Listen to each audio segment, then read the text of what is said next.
Hello and welcome to the latest edition of the Formbook. It's a Cheltenham Christmas Festival showpiece this weekend as we look ahead to all the action at Prestbury Park. Dan Over and Ash Symonds are the two main men to hopefully find you a few winners.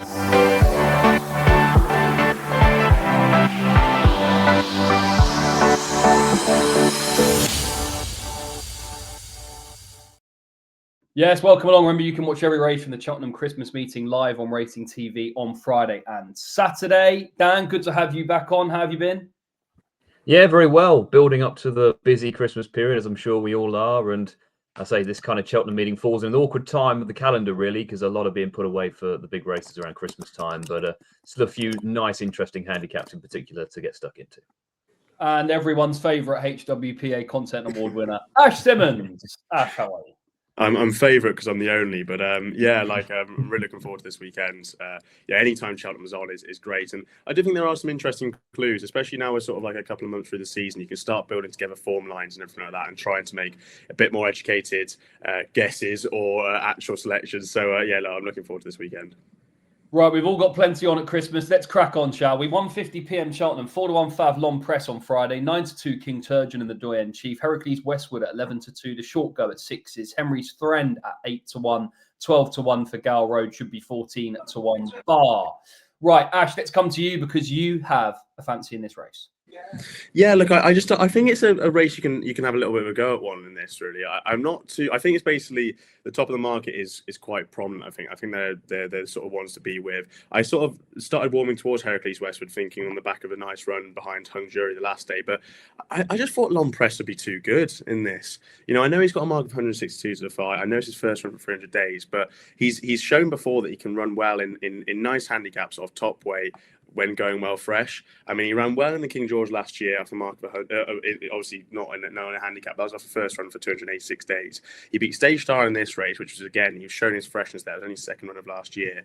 He then went well in the Fleur de Lis before that when beating Protectorate. That was his first start for 391 days. And then before that, going back to November 2022, he won the Rehearsal Chaser at Newcastle for a mark of 164. Now, obviously, that was 2022. There's been 3 years since then, which is quite mental to think about. He's obviously not an easy horse to train at home with the amount of time he has off the track, but I just think he's a very, very classy animal in a race like this, and I think he's got the angle. You know, the ground will hopefully be for him. It's going to be sort of softer conditions. He obviously loves Cheltenham. It'll be a staying test. I think this just already ticks the boxes. So I like Long Press in this. I think he's got a great chance with the fresh angle, the ground angle, and the conditions of the race. I think it's going to really suit him. Okay, Long Press then for Ash in that contest. Nothing for you, Dan. So we're going to move on to your selection. It's going to be the next 225. 3-1 Fav is Eldorado. Alan Fugitive at 9-2. 5-1 for Courtland. Lemilos and Cheltenham Friday at 15-2. Can You Call and Copperhead at 8-10-1 bar. Tell us who you like in this then, Dan. Yeah, these veteran races are always interesting affairs and are normally quite trappy. But I think if Fugitive is going to have a day, probably ever again, it's going to be this race. I think obviously last time you go back to the November meeting, he was very well beaten, but that race actually wasn't meant to happen. That replaced a cross-country race that was abandoned due to the ground. So I think it was very much a case of let's have a spin round there, get him ready, because ultimately I think the new course suits him a far lot better than the old course. And while he does have a decent record fresh, I think once you get to this stage of being a 10 near 11-year-old, I think generally speaking, it's probably more beneficial just to have a run to get you ready. And I think that's been very much the case with him. And I think Richard Hobson's yard in general would normally take a run. Doc picked me another one this weekend through building run to run. His Cheltenham record is outstanding. He's dropped another £2 to mark 143. And you don't even have to go all that far back to when he was running extremely well. Obviously, at this meeting last year, he was third in the December Gold Cup off a mark 150. And crucially, while Eldorado Allen was allowed to kind of bowl along in front last time out, there are an abundance of other pace angles in this race. The likes of Courtland, Lemilos, Whistle in the Dark, Cheltenham Friday, Seddon, all known to go from the front. And with Fugitive's hold-up run style, that should give him a lovely toe into the race. Ash, what about then Can You Call, though? You like him, and here's his run when third to Eldorado Allen last time out. Yeah, like I thought it was a nice run, and actually speaking to a couple of paddock people that I think have a great eye on things, and one of them's David Massey, who runs trackside, and they sort of give updates about how horses look in the paddock before races. And I was talking to him about Can You Call, his second run of the season. I thought, here we go, this will be sort of he'll be fresh from that Fontwell run. Hopefully he'll come on for it. And he said to me like he looks like he's one run off being really, really fit, and I kind of think he ran like that. He travelled nicely. He was looking, I had a half a shout when I backed him the last day behind Eldorado Allen. He ran ran well, but just seemed to fade in the last half a furlong. I think he's going to come on for that. He's now had sort of 28 days since that run, rather than sort of quick enough turnaround from Fontwell. Again, like I think the softer conditions will suit him, and I wouldn't mind trying him on a track like this. Just a little bit of a more stamina-laden task might just suit him nicely. He is £3 out of the handicap, which I'm slightly not worried about, but I'm slightly disappointed by in the fact that he got dropped £1 the last day. So I thought, here we go, we're on. But he's actually up £2 from his last run. But I still think he's got a great chance to hopefully reverse that form of Eldorado Allen.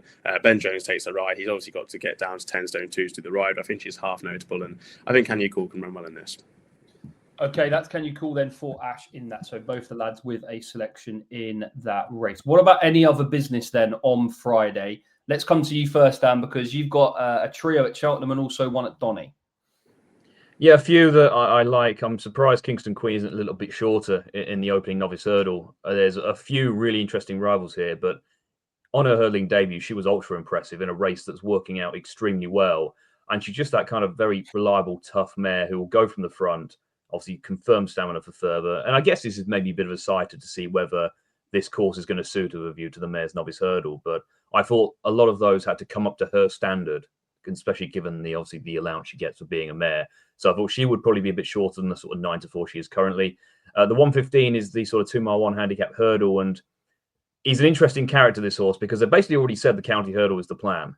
So you're going to have to be a little bit concerned about what days there are going to be in between. But with Fortune de Mare, I think there's very little doubt that Mark 127 probably underestimates his underlying ability. And that's a mark that only would have got you into 2 of the last 11 versions of the county hurdle.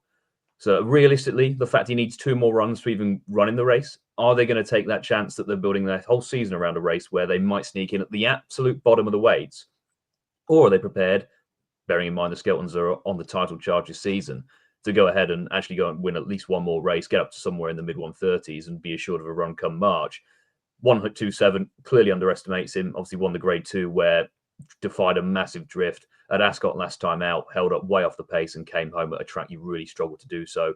So I thought if on a going day, he's definitely got a race like this in him off 127. There's a couple of us in there like Kelder Large and Brentford Hope I'll be keeping an eye on for future races, but I think Fortune de Mare, the market will be interesting. And then at the 3 mile handicap hurdle, Titan Discovery at a big price at around 12 to 1, who did well to win on his 3 mile handicap debut at Windsor just 2 starts ago in a race that's working out pretty well. The likes of Deep Cave were in behind that day. And he shaped better than the bare result at Haydock when last seen. He was actually coming about 5 wide round the turn, travelling better than most, and just looked to tire. I think he was due to run the World Champion as a prep run, but they missed it due to the ground, so that can't have been helpful. But he still has a fair bit of scope, I think, at 3 miles, and the yards generally are improving for their first run. Love of Namor being a perfect example of a horse who improved markedly for her first start of the season. And then one at Doncaster as well in George's Lad, who was a very promising novice hurdler, and he's been a big eye catcher in both starts this season. First time at Fontwell, where he was a bit keen, travelled powerfully, but tired late on. I don't think the sharp track really suited him that day. And then at Ascot in the same race as Fortune de Mare, a fair 4th, where just rallying lacked the pace that was required over 2 miles. Best performance to date was over course and distance, and I think this kind of trip, big galloping track, is absolutely ideal. I guess the one concern is the yard form, but I think everything else is in his favour. So you've got a few there to pick from Dan. He's got Kingston Queen in the 12.05, Fortune de Mare in the 1:15, and Titan Discovery in a 3:35. And then at Donny, to complete the lucky 15, George's Lad. Ash, what have you got to make it a Super 6?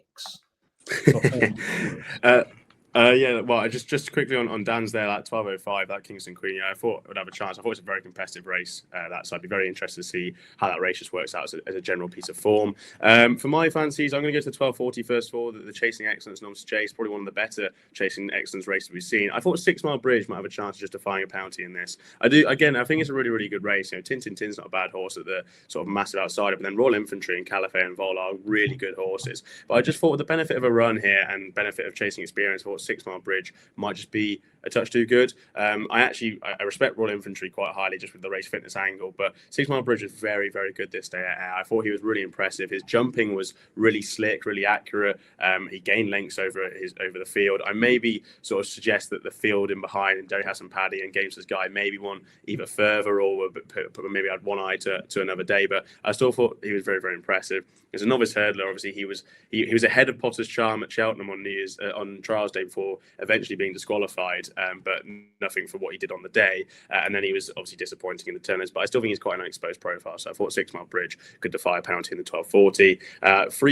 The 115. Dan's already put one up in this. I thought French Emperor was a very fair favourite, so I couldn't really have too many disagreements with that. I thought he was quite impressive this day, because he absolutely classed the last hurdle. I thought the two in behind, Jack Hyde and Frontier Prince, are definitely horse to follow for Fergal O'Brien. So I'd be silly not to think that French Emperor has to have a good chance here, even though he's up £7. I thought there was not really £7 stopping him this day, and I thought he could go quite well. But as an each way angle, and Dan sort of half mentioned him there, but Brentford Hope is very interesting. Coming back to hurdles, I thought he was losing lengths at his fences, both at Cheltenham and at Exeter, but he still got to within 12 lengths of July Flower, and that was a race that had Be Aware in it. And at Exeter, they sort of turned around quick enough, and you couldn't really see much that day because of the camera angles. But I thought returning back to hurdles off a mark 137, I thought he'd have to be interesting. I backed this horse off 140 at Punchtown in the summer, and I sort of thought he had a great chance that day, so he's £3 lower. And Megan Fox, I see, is jocked up. Not that Megan Fox though. £7 claim in the saddle, so I thought that'd be very interesting for mark of effectively 130. I thought Brentford Hope could go quite well. Already mentioned Long Press and Can You Call, so yeah, that'll be my fancies for the Friday at Cheltenham. Racing TV subscribers might actually go up that day if Megan Fox was on, but she's sadly not. It's the other one. Right, that's the selections then from Dan and Ash. They'll be back with December Gold Cup fancies straight after this. And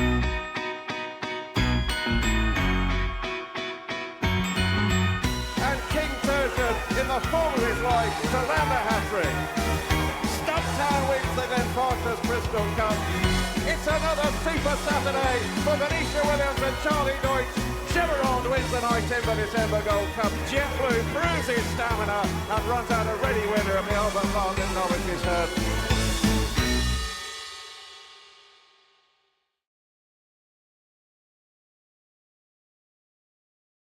December Gold Cup time. 7-2 Favors Jaguar, 4-1 Holy Smoke, 9-2 Vincenzo, KM Roke at 11-2, Colonel Harry at 8, Ilrodoton Imperial Saint at 12, 14-1 and bigger. The remainder 1:50 p.m. the feature race, obviously in aid of the John Hunt Family Fund as well. I don't know if you saw John on the channel last night.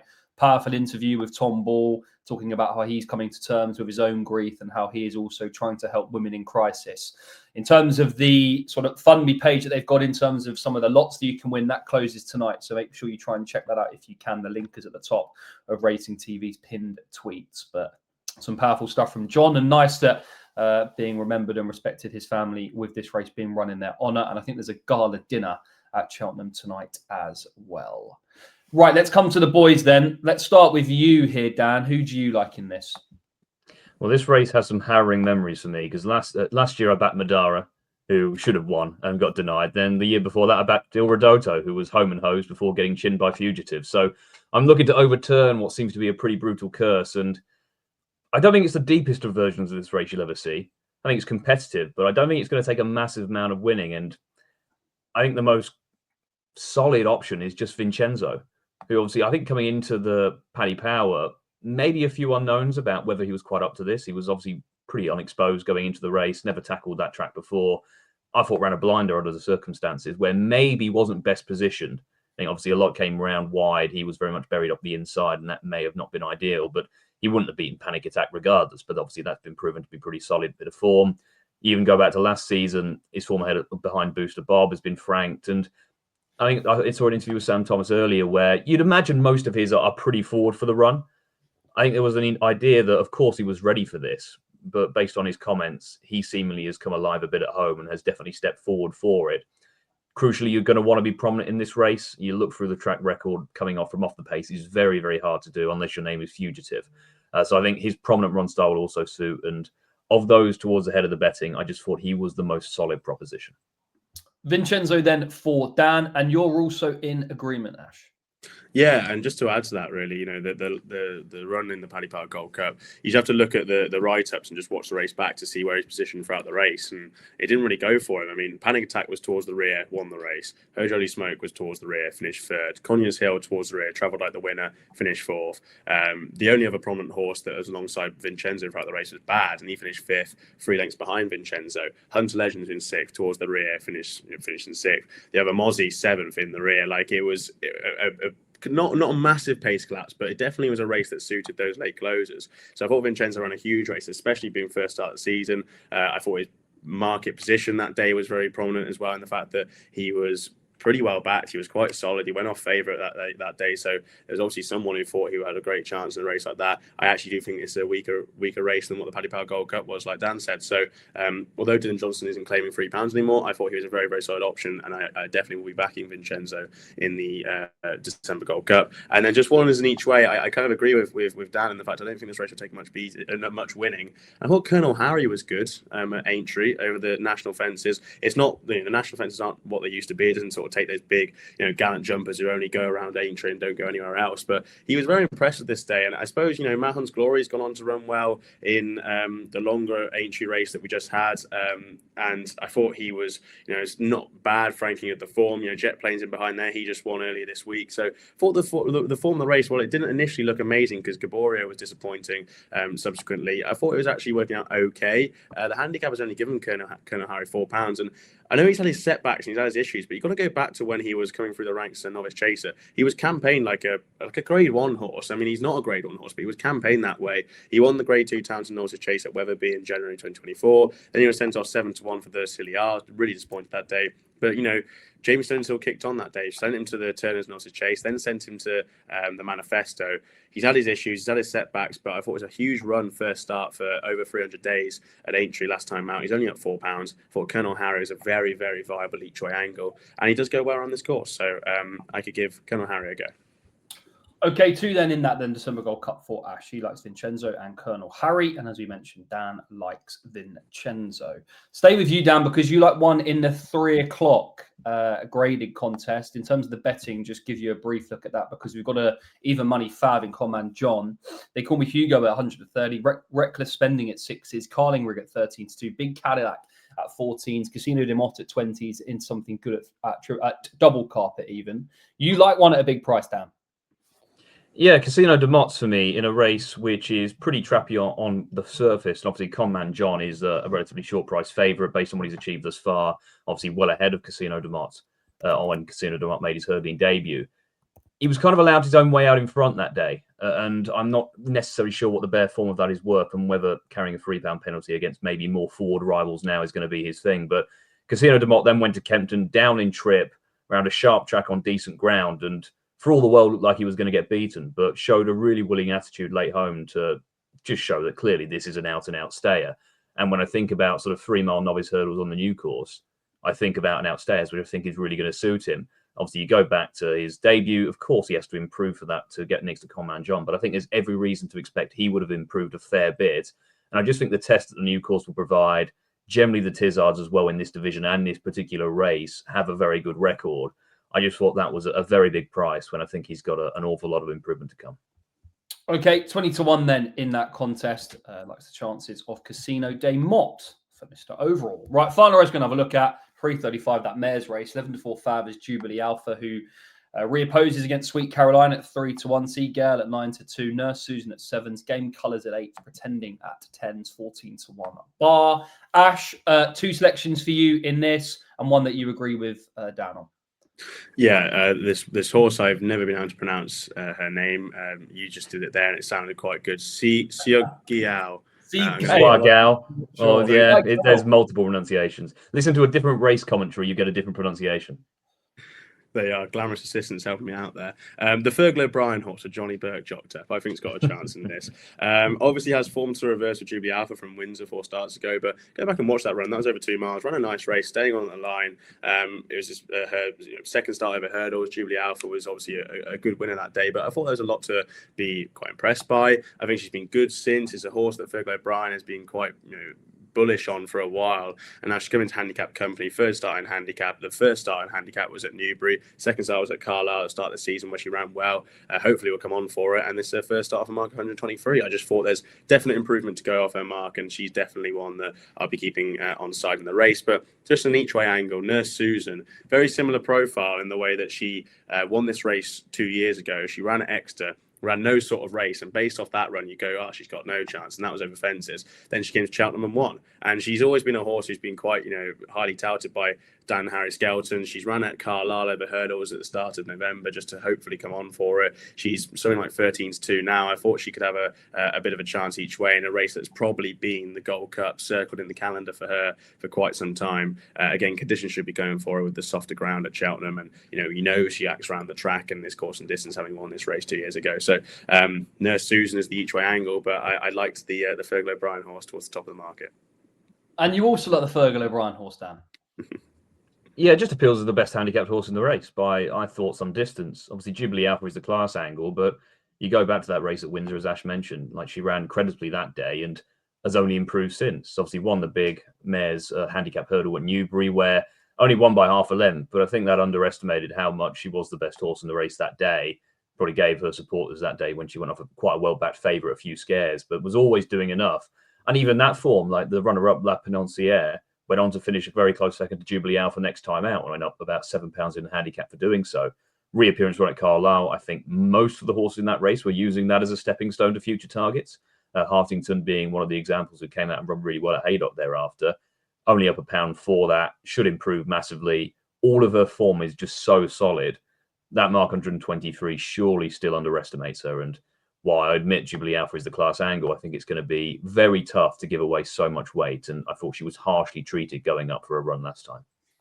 There you go then. Seagull for both of the lads, and Ash also likes the chances and each way price of Nurse Susan. Right, that's a look at all the action. Just a brief reminder, Dan's nap, George's lad runs tomorrow, 3:08, and Ash's nap also runs tomorrow, if I can find it. We got there. Long press in the 1:50 p.m. at Cheltenham. Thanks very much to both of the lads. We'll be back next time on the 23rd of December with a Christmas preview looking ahead to the King George and plenty more besides. Thanks for all of your company throughout the show so far this season, and lots more still to come. And please remember, if you are having a bet at Cheltenham this weekend, remember to gamble responsibly.